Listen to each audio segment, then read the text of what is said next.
The kingdom nobody visited.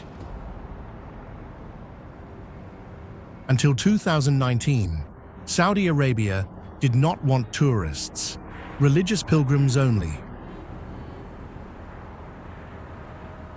Hajj and Umrah visas bring millions of Muslims annually to Mecca and Medina, with the rest of the country closed. Business visas requiring sponsors. The message was clear.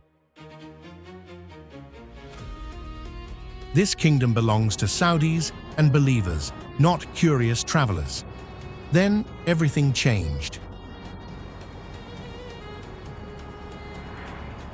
In September 2019, the tourist visa launched.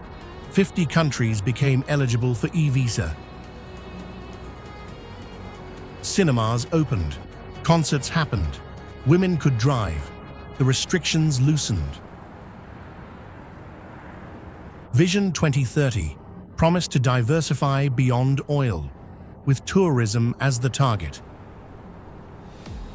The investment enormous, the mega projects ambitious, the deadline tight. Saudi Arabia is contradictions, ancient Nabatean tombs and futuristic linear cities. Religious conservatism and rave festivals in the desert. Women's rights expand while dissent is crushed. Environmental megaprojects built by migrant workers in brutal conditions. Opening to the world while bombing Yemen. The kingdom is reforming socially while remaining authoritarian politically. This is Saudi Arabia, the birthplace of Islam, the land holding Islam's two holiest sites. The country sits on 17% of the world's proven oil reserves. The kingdom where the Saud family rules absolutely, where criticism of the government or royal family lands you in prison, where Jamal Khashoggi was murdered in Istanbul for journalism, where Vision 2030 promises transformation, but the human rights record remains abysmal. Oil was discovered in 1938. The wealth arrived after World War II.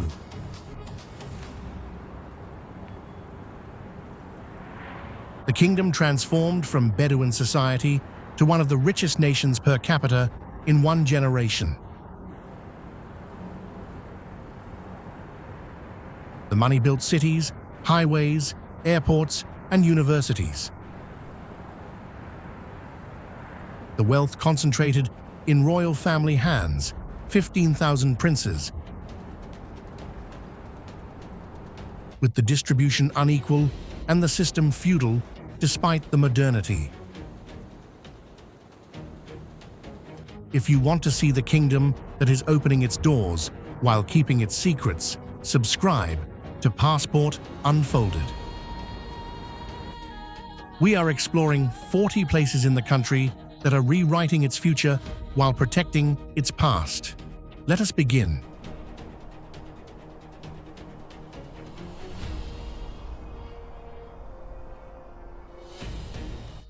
Mecca, Islam's holiest city, is closed to non-Muslims, with entry requiring proof of faith, the exclusivity absolute. Mecca is the Kaaba, the black cube at Masjid al-Haram's center, with Muslims worldwide facing it during prayer and 2 million circling it during Hajj. The city is a construction site, with hotels rising higher each year.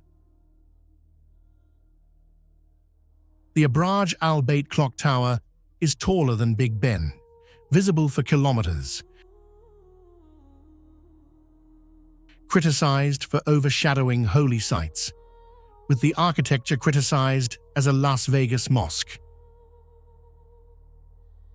The development demolished Ottoman fortresses and historic houses, with the heritage sacrificed for capacity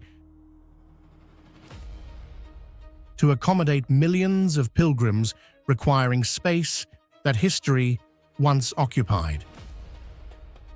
Mecca is both a spiritual center and a commercial operation, with the pilgrimage economy generating billions of dollars, hotels charging premium prices during Hajj, and capitalism coexisting with devotion.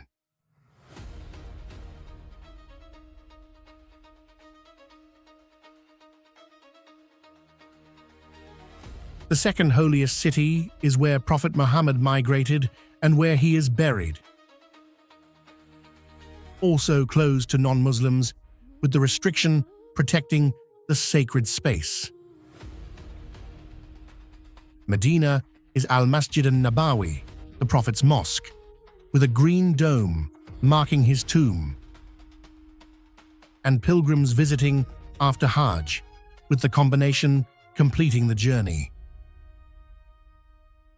The mosque can hold 1 million worshippers, with expansion ongoing and the capacity designed for crowds arriving during the pilgrimage season. The city was Muhammad's base, where Islam established itself, making it historically significant beyond just religious importance.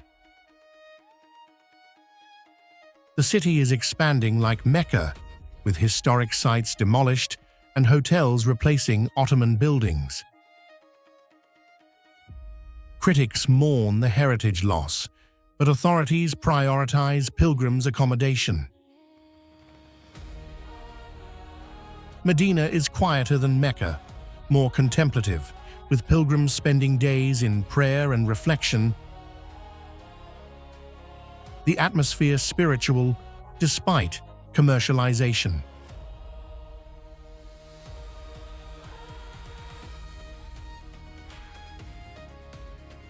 Riyadh, the capital, sits in the desert, the city that was once an oasis village.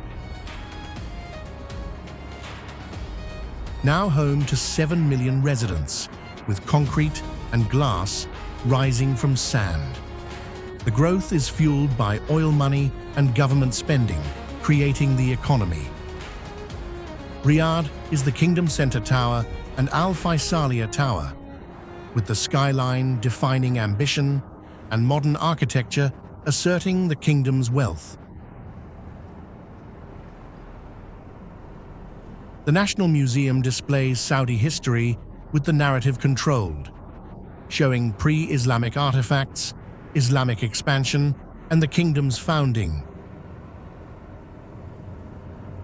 With Abdul Aziz unifying tribes through conquest and marriage, creating Saudi Arabia in 1932. The MASMAK fortress is where it began, with the 1902 recapture of Riyadh, the history recent and the kingdom young. The city is segregated, with the religious police's power reduced recently, but conservatism persistent. Women's dress codes are relaxing. With the abaya required but the hijab optional now, the change is gradual and the resistance invisible but present.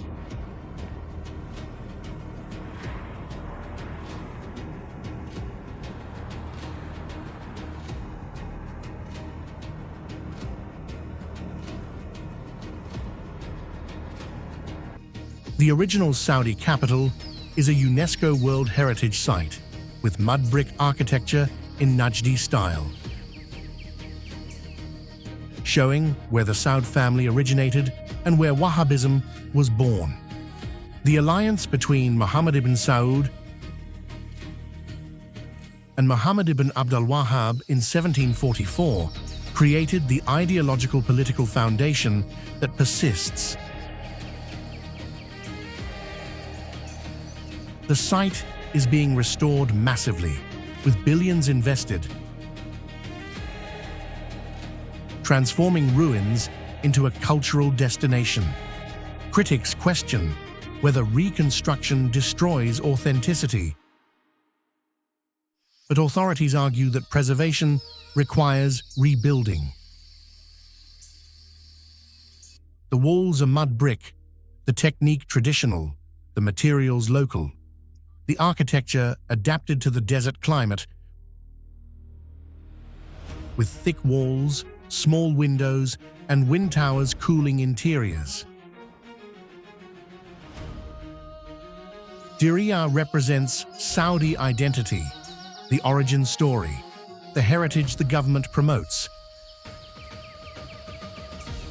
connecting Vision 2030 to historical roots, legitimizing rapid change through claiming continuity.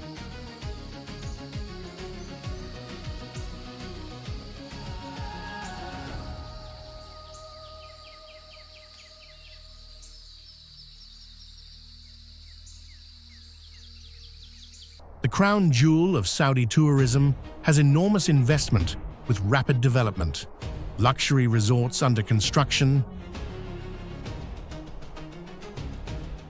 international artists performing, and a global marketing campaign. AL-ULA is HEGRA ruins, Elephant Rock, Old Town. With the landscapes of red sandstone carved by wind and formations dramatic, the desert photogenic. The area was closed for decades with security concerns, then suddenly opened with heavy promotion.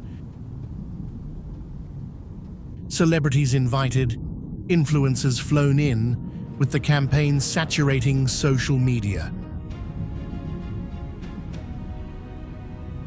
The development is carefully managed, with AL-ULA resort designed sustainable allegedly. French architect Jean Nouvel, designing hotels, the luxury high-end and exclusive. AL-ULA is Vision 2030's showcase, proving Saudi Arabia can attract tourists beyond pilgrims,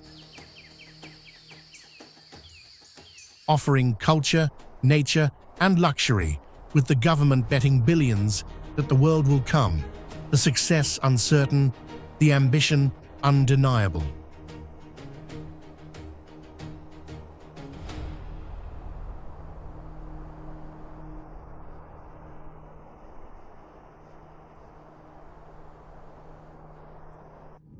Saudi Arabia's first UNESCO World Heritage Site features Nabatean tombs carved into sandstone from the 2nd century BC to the 2nd century AD, contemporary with Petra, but lesser known and equally impressive. The tombs, number 111, with carved facades, excellent preservation, detailed craftsmanship, readable inscriptions, and significant archaeology. The site was taboo, associated with divine punishment, the Quran mentioning Thamud people destroyed for refusing prophets, with the ruins considered cursed and visitation discouraged. Crown Prince Mohammed bin Salman reversed this, promoting HEGRA and opening it to tourists, with the religious scholars not opposing publicly the decision top-down. The site is managed carefully, with permits required, guides mandatory, preservation prioritized, limiting numbers and maintaining condition. The lessons from Petra's overuse are learned, with the protection better and the experience controlled.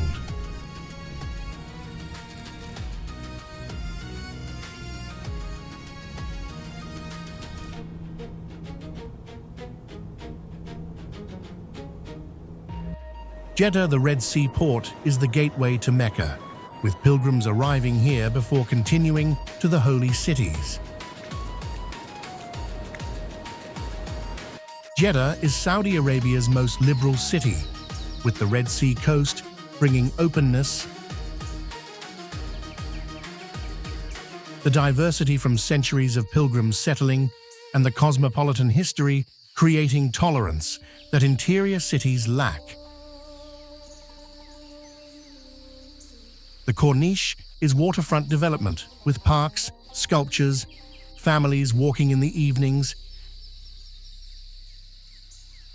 and women's dress relaxed compared to Riyadh, with light-colored abayas and optional hijabs for some. The enforcement minimal. The malls are massive. Red Sea Mall, Mall of Arabia. Air-conditioned palaces selling Western brands, with the consumerism intense and the oil wealth visible.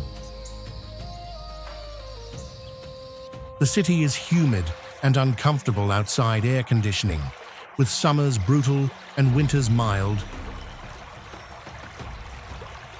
The climate limiting outdoor activities and the beach season short. Jeddah is Saudi Arabia's window to the world, with the ports still functioning and trade continuing.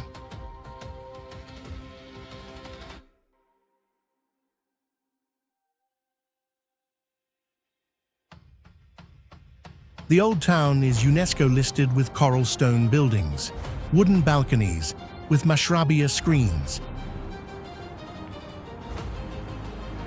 The architecture distinctive and adapted to climate and available materials.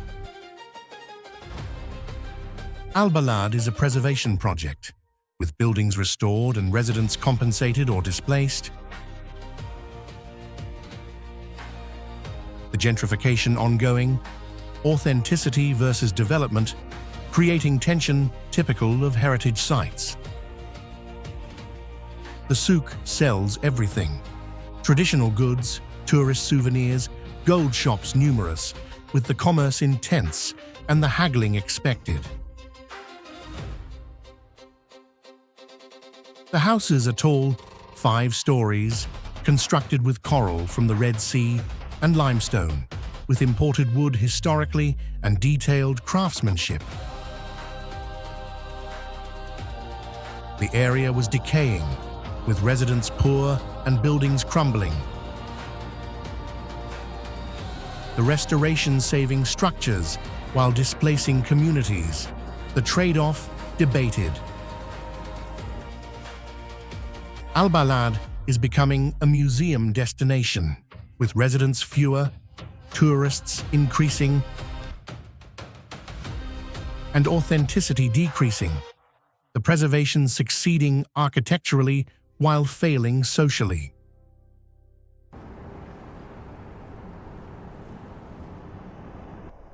2,000 kilometers of coastline are mostly undeveloped, with coral reefs healthy compared to global standards, diving excellent, and marine life abundant. The government is developing carefully supposedly, with the Red Sea project promising sustainable luxury and Amala Resort targeting wellness tourism, the marketing emphasizing environmental protection. The resorts are exclusive and expensive, targeting the ultra-wealthy, with accessibility limited by price and the model being low-volume, high-value. The coastline is a desert meeting ocean, with the juxtaposition dramatic, beaches of sand and coral, and water warm year-round with exceptional visibility. The development is beginning, with construction sites visible, roads improving, and airports planned. The transformation starting, and the outcome uncertain.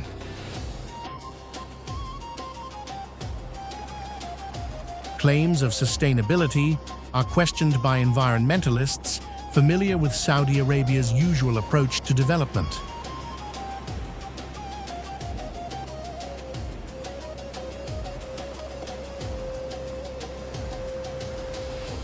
The industrial port city has petrochemical refineries dominating, the economy oil-based and tourism secondary.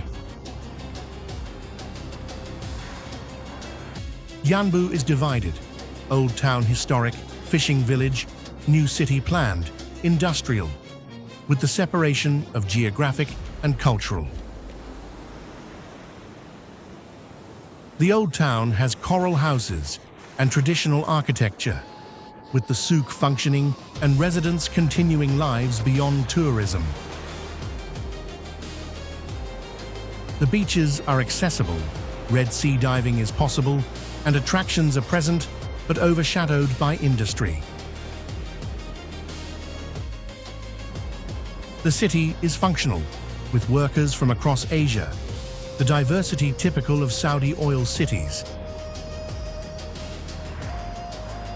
Filipinos, Indians, Pakistanis, with the demographics showing labor importation.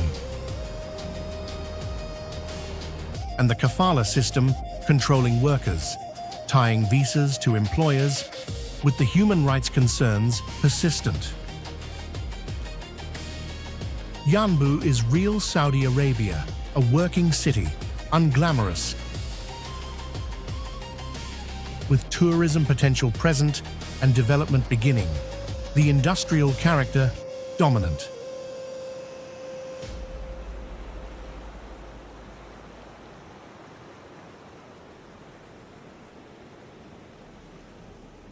The archipelago in the southern Red Sea contains 176 islands, few inhabited, with abundant wildlife, gazelles, birds, and exceptional marine life. The islands are coral and limestone with recent geological formation and stark, beautiful landscapes with vegetation adapted to aridity.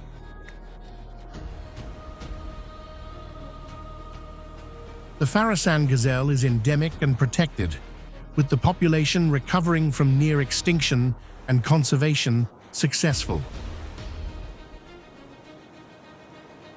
The diving is pristine, with healthy reefs, whale sharks seasonally, dolphins common, and marine protection effective with genuine enforcement. Access is by ferry from Jizan with occasional flights, the remoteness limiting tourism and protecting the environment, the islands receiving few visitors and preserving character. FARASAN represents Saudi natural heritage, with wilderness surviving modernization and protection, requiring continued commitment. The development pressure minimal currently, the future secure if authorities maintain current restrictions.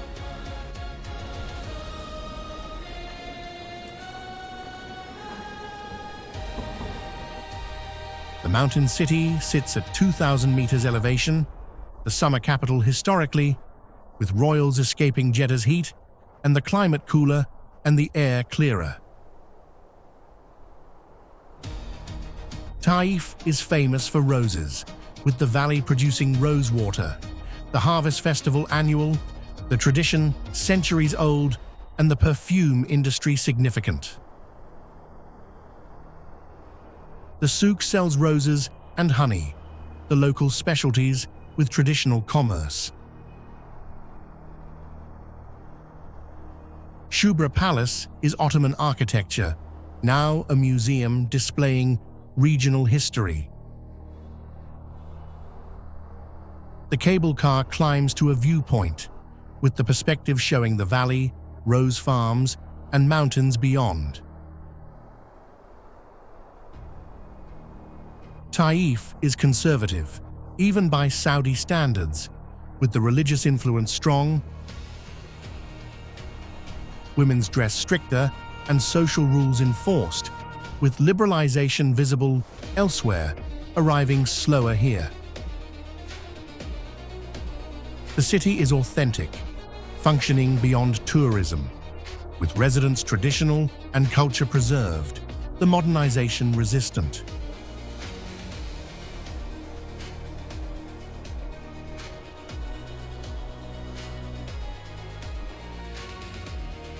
The Southern Highlands capital sits at 2,200 meters elevation, with the ASIR region distinct,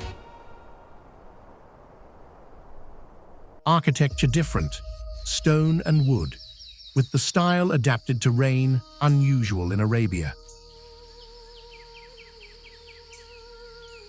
ABHA is cooler and wetter, with the climate moderate and vegetation green, forests covering mountains, the landscape unlike typical Saudi desert imagery. The cable car is the longest in the Middle East, with the ride showing the elevation change, valley below, and mountains extending. The city is a cultural center, museums, galleries, with ASIR traditions celebrated, and women's dress, including flower crowns, with customs regional and maintained, despite national homogenization.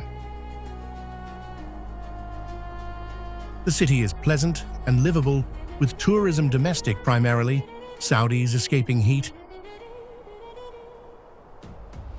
and foreigners discovering slowly, with international marketing beginning and infrastructure improving, the potential significant.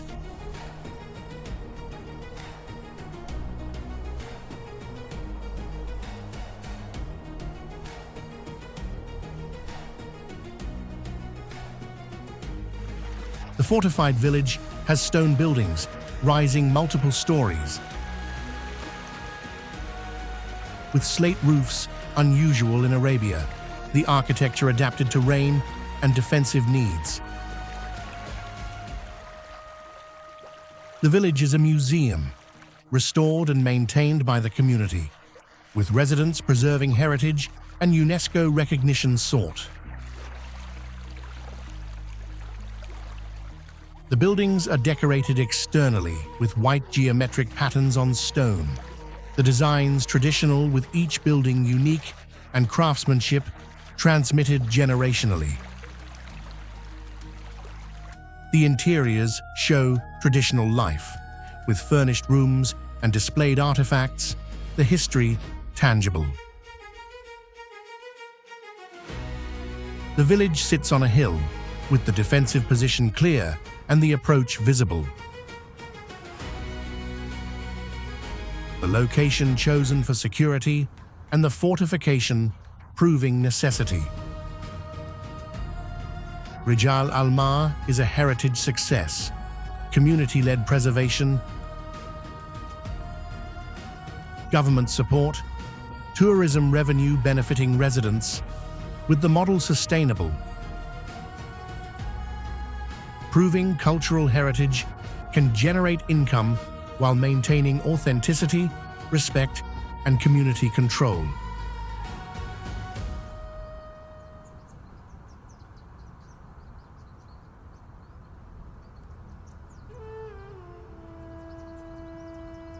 The southern city, near the Yemen border, is strategically located, historically contested, with distinctive architecture, mud brick with Yemeni influence. Najran is a date palm oasis with traditional irrigation and the Falaj system of water channels, the agriculture ancient and continuing. The city is historically diverse, with an Ismaili minority present, the sect different from the Wahhabi mainstream, and tolerance variable, with tensions occasional. The fort is restored as a museum, displaying regional history, with collections showing trade routes and connections to Yemen and Oman, the broader Arabian context. The proximity to the Yemen war is visible, military presence significant, checkpoints common, the conflict close, and security concerns real. With tourism limited and the region unstable. The future dependent on Yemen peace, unlikely soon.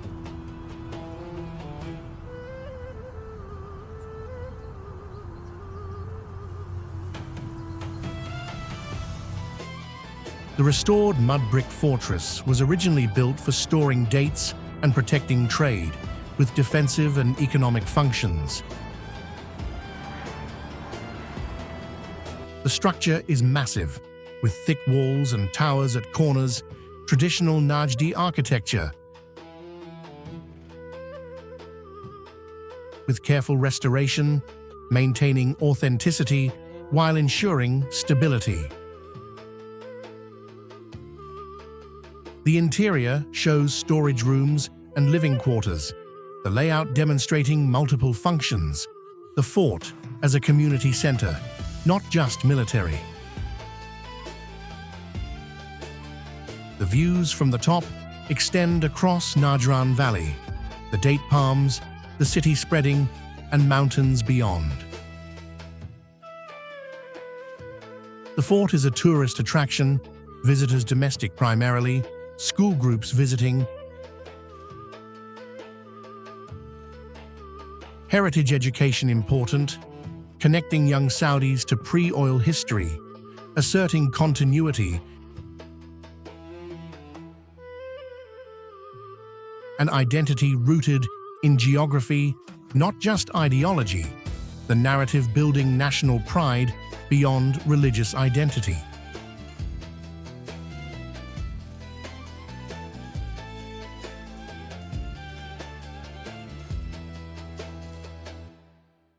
The dramatic escarpment is 90 kilometers from Riyadh, with cliffs dropping 300 meters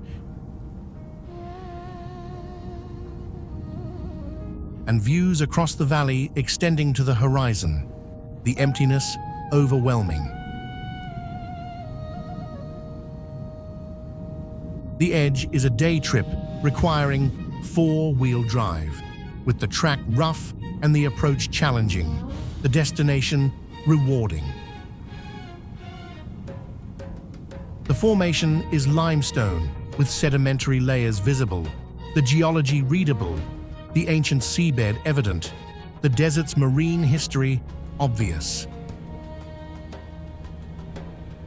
The sunset is essential, with light painting cliffs orange, shadows defining formations, colors shifting, photographers arriving for golden hour.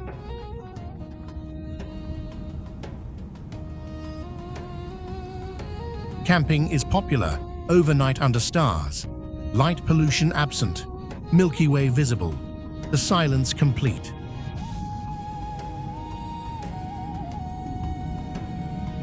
The edge represents Saudi nature tourism, accessible adventure, dramatic landscape, manageable experience, requiring no special skills, just willingness to drive rough roads and wake early.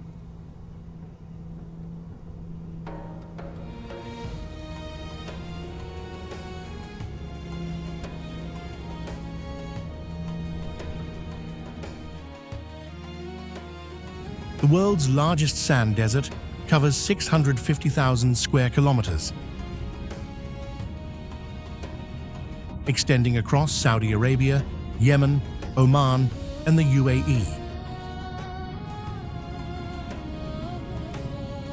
The empty quarter features dunes, reaching 250 meters, sand red-orange from iron oxide coloring, formations shifting, with wind constantly reshaping, the landscape impermanent. The heat is extreme, summer temperatures exceeding 50 degrees, the ground hotter, the desert justifying its reputation as inhospitable, exploration deadly, without preparation, water, and navigation. The Bedouin crossed it historically, knowing wells and reading landscape, the knowledge essential for survival.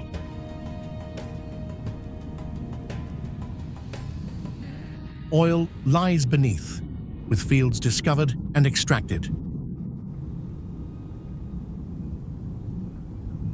The desert's resources enormous and the surface unchanged. Exploitation underground.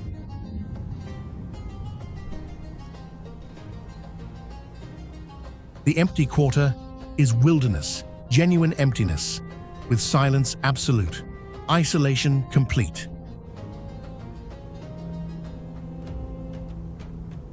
Visiting proving humans are temporary, the desert permanent, indifferent. 20 places down, 20 to go. If you are seeing Saudi Arabia beyond the headlines, subscribe to Passport Unfolded. The kingdom's transformation is just beginning.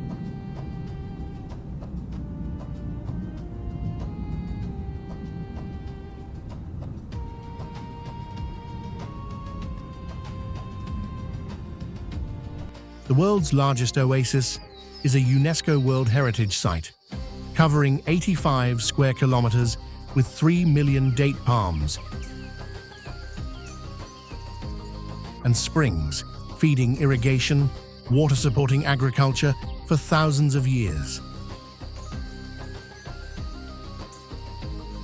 The oasis contains villages and farms with a population of 300,000, and the economy traditionally agricultural, dates harvested and exported. The springs are artesian, with natural pressure bringing water to the surface, the geology creating an underground reservoir. Sustainability dependent on extraction rates matching recharge. The oasis is a heritage site with traditional irrigation maintained, afflage channels distributing water, the system communal and managed cooperatively. Yellow Lake is a sulfurous spring with colored water and noticeable smell, locals claiming health benefits. Al-AHSA is authentic, a functioning landscape with heritage not displayed.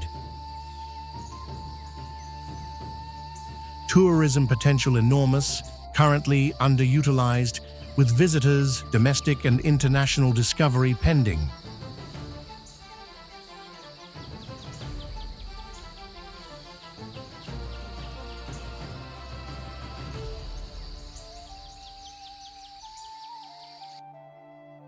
The main city in Al-AHSA is the urban center for the oasis, with a population of 300,000, traditional mud brick architecture alongside modern concrete.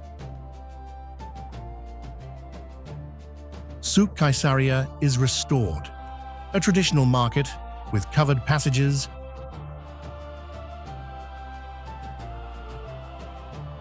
shops selling dates, textiles, and perfumes, commerce authentic with tourists supplementing locals.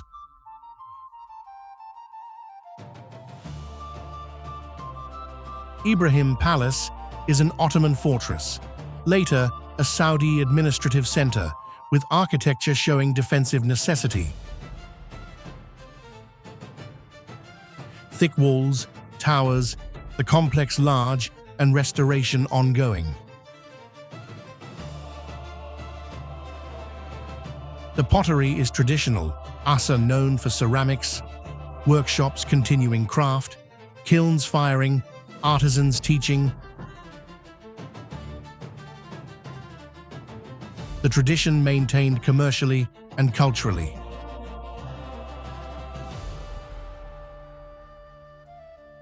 Hafuf is a livable city, functioning beyond tourism. The economy diverse. Daily life visible, authenticity maintained, development careful. With Vision 2030, targeting heritage tourism and the potential significance if management balances growth and preservation.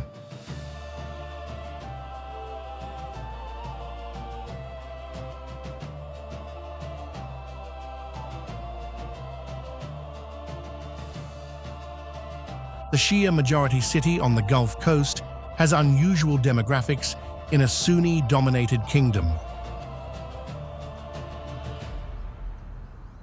With religious differences creating tensions and discrimination documented, protests suppressed violently. Qatif is ancient, with settlements dating millennia. Dilmun civilization, trade hub, pearling historically, oil discovered, the economy transformed.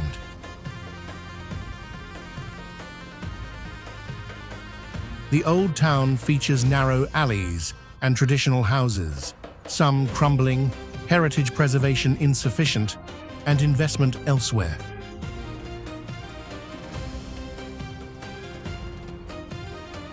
The Shia community faces marginalization, religious discrimination, fewer opportunities, with grievances suppressed and discussion dangerous.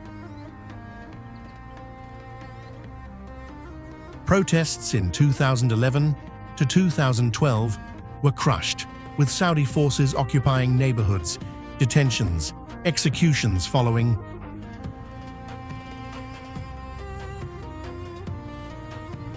The repression documented by human rights organizations and denied by the government.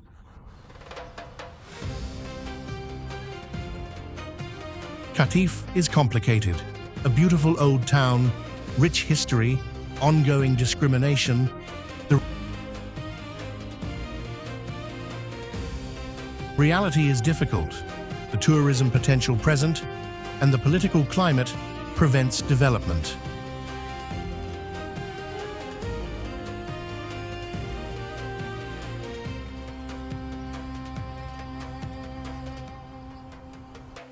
The eastern province capital sits on the Gulf Coast, with oil industry headquarters and Aramco dominating the economy.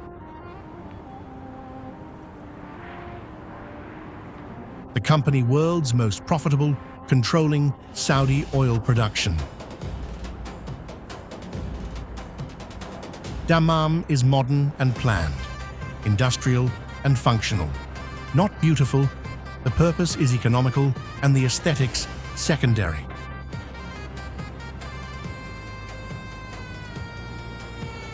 The Corniche features development, parks, sculptures, families walking in evenings, the waterfront pleasant. King Fahd Park is a massive green space maintained through irrigation, a desert becoming a garden through water and money. The city is diverse, with workers from dozens of countries, Indians, Pakistanis, Westerners employed by oil companies.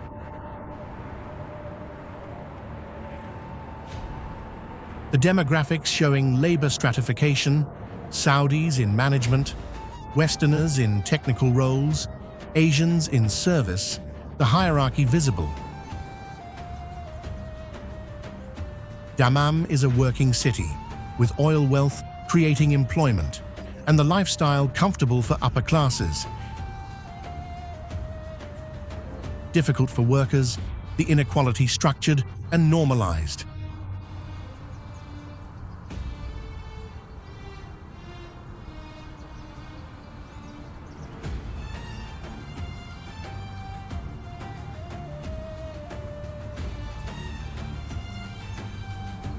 The coastal city near Dammam is the suburb for oil workers, with Western compounds creating American-style neighborhoods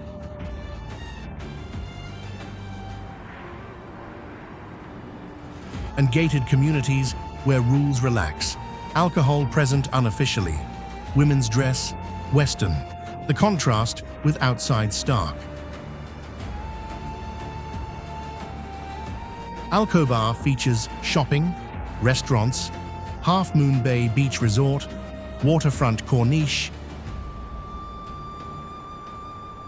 The city designed for expatriate comfort, attracting foreign workers, the lifestyle approximating Western standards. The compounds maintaining separation, creating bubbles insulating residents from Saudi society.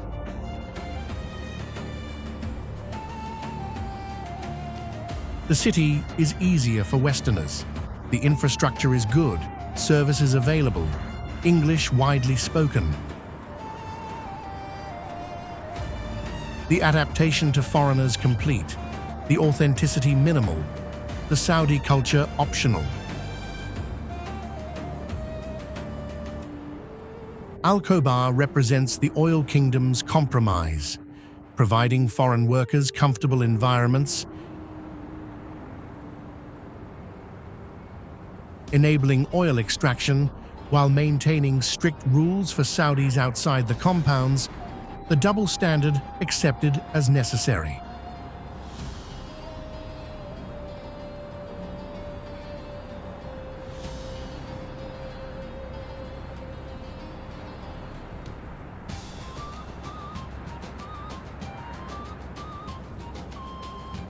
The bridge connects Saudi Arabia to Bahrain, spanning 25 kilometers, with massive construction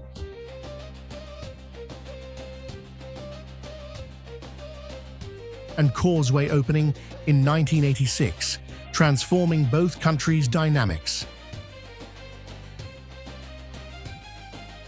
The crossing is a Saudi escape route, driving to Bahrain for freedoms unavailable at home.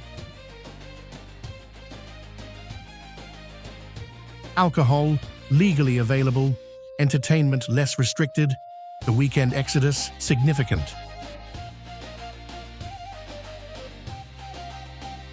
The causeway is an economic link, trade flowing, workers commuting, the integration physical, economic, and social. Border controls are strict, Saudi customs checking for alcohol on return, confiscating occasionally, arresting inconsistently, the enforcement inconsistent but present. The bridge represents Saudi Arabia's contradictions, building infrastructure connecting to a freer country, enabling escapes while maintaining restrictions at home, accepting that citizens will seek elsewhere what they prohibit domestically, pragmatism overriding ideology, economics trumping purism.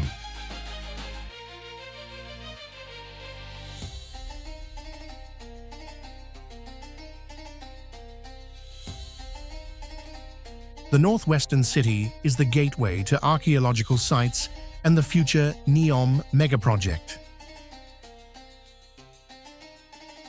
TABUK has the Hijaz railway station, Ottoman era. The line connected Damascus to Medina, with T.E. Lawrence destroying sections during the Arab Revolt, the service never resuming, the ruins romantic and photographed endlessly.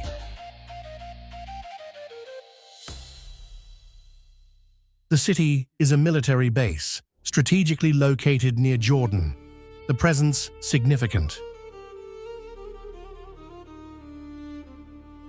The region is cooler, elevation moderate, winters cold, snowfall occasional, the climate distinct and unusual for Saudi Arabia.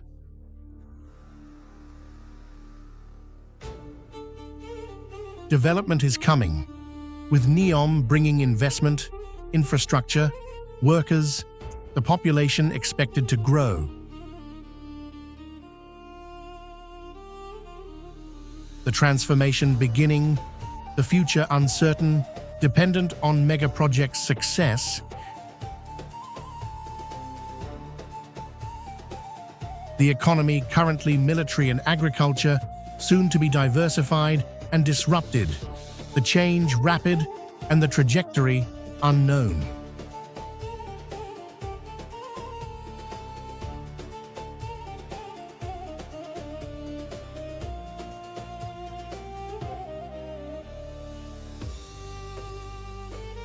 The valley in northwestern Saudi Arabia features red sandstone cliffs, date palms, springs, the landscape lush by desert standards. The valley extends 15 kilometers long, with rock formations dramatic, erosion creating shapes and towers. The geology photogenic.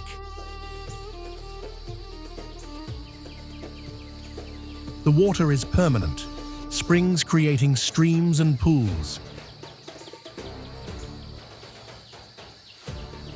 The ecosystem supporting vegetation and wildlife, the contrast with surrounding desert stark. Camping is popular, with Saudis arriving weekends, four-wheel drive vehicles navigating the valley. The accessibility improving, roads upgraded, facilities minimal, the experience still relatively wild. Wadi al-DISAH is Saudi Arabia's Wadi Rum, less known and less developed. The potential tourism site. Geological interest significant, development minimal, future uncertain, dependent on whether Vision 2030's tourism targets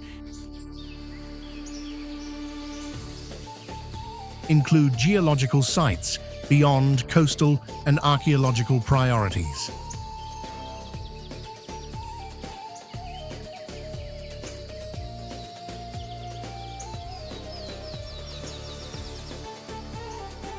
The ancient Oasis town is an archaeological site with settlements dating to the Bronze Age. Cuneiform inscriptions, evidence of Babylonian influence and deep history. Tamar was a trading hub, incense route, caravan stop. The wealth evident in finds, pottery, jewelry, the artifacts displayed in museums.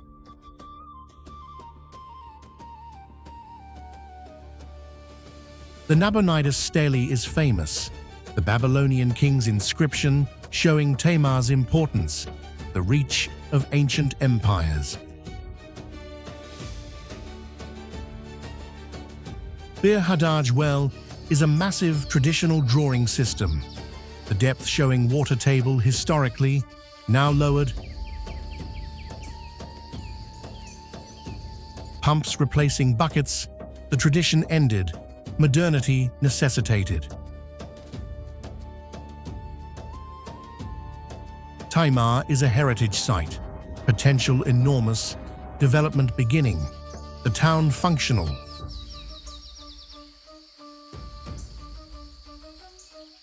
Residents continuing agriculture, the archaeology coexisting with daily life.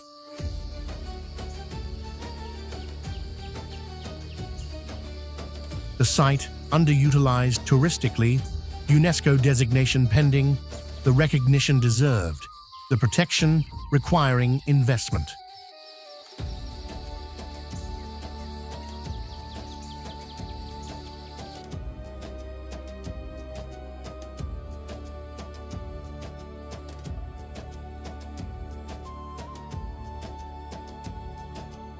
The kingdom is changing. Women can drive now. Cinemas exist. Concerts happen.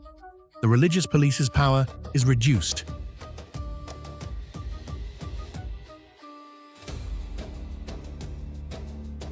The guardianship laws are relaxed. The restrictions are loosening. The changes are real, visible, and significant.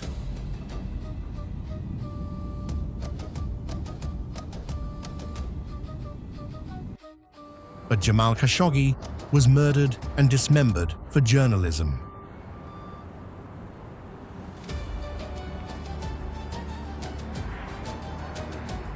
Raif Badawi was imprisoned and flogged for blogging.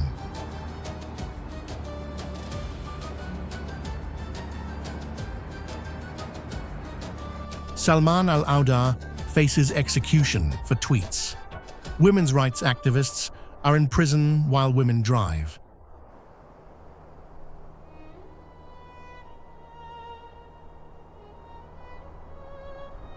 The critics are silenced.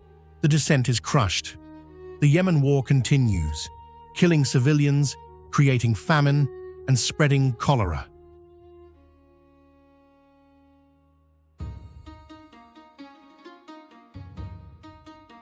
Saudi Arabia is an absolute monarchy. Mohammed bin Salman is the crown prince, the de facto ruler.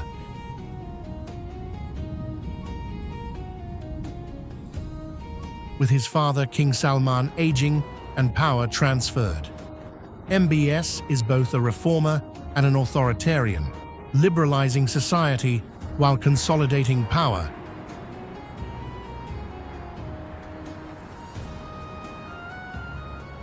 Imprisoning rivals, controlling media, suppressing criticism, the combination creating an illusion of progress while maintaining total control.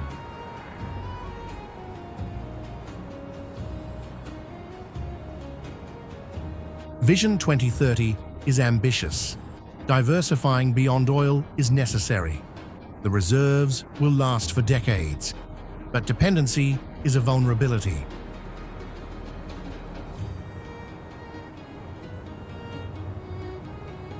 Tourism development is logical.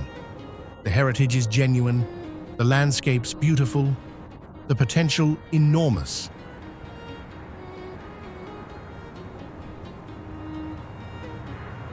The investment is real, with billions committed, construction ongoing, workers arriving, the transformation visible.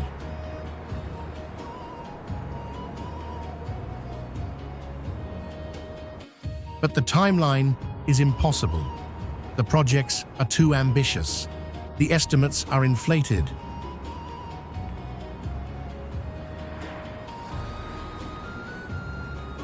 The sustainability claims are questionable. The human rights violations are documented. The environmental destruction is ongoing. The forced displacements are happening. The executions continue.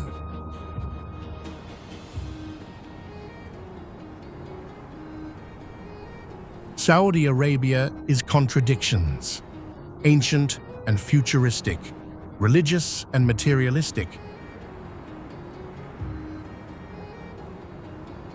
opening and controlling, reforming and repressing.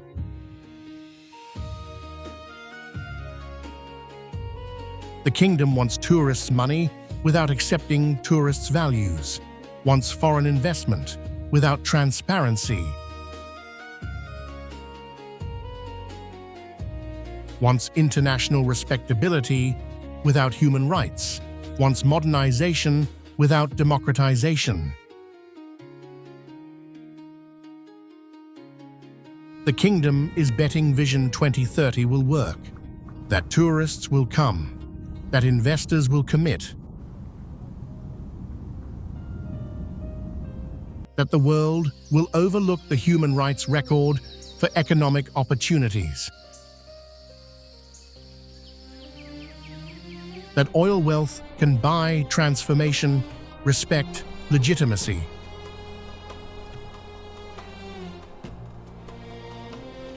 Will it work? The kingdom is opening. The visas are available. The sites are impressive. The investment is enormous. The ambition is undeniable.